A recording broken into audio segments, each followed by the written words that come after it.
Yung guys, oh, kulay asol, ano yan? Starfish guys. Starfish. Meron?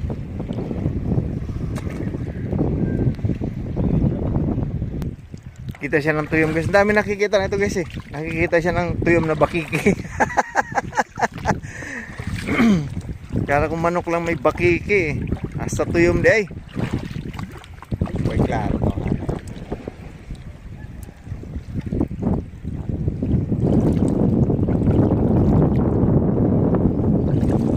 Ay, ma-uploadan man lang yung YouTube natin guys ng ano. Kahit pa unti-unti ba. Sayang kasi kahit walang nanonood guys, lalagyan ko pa rin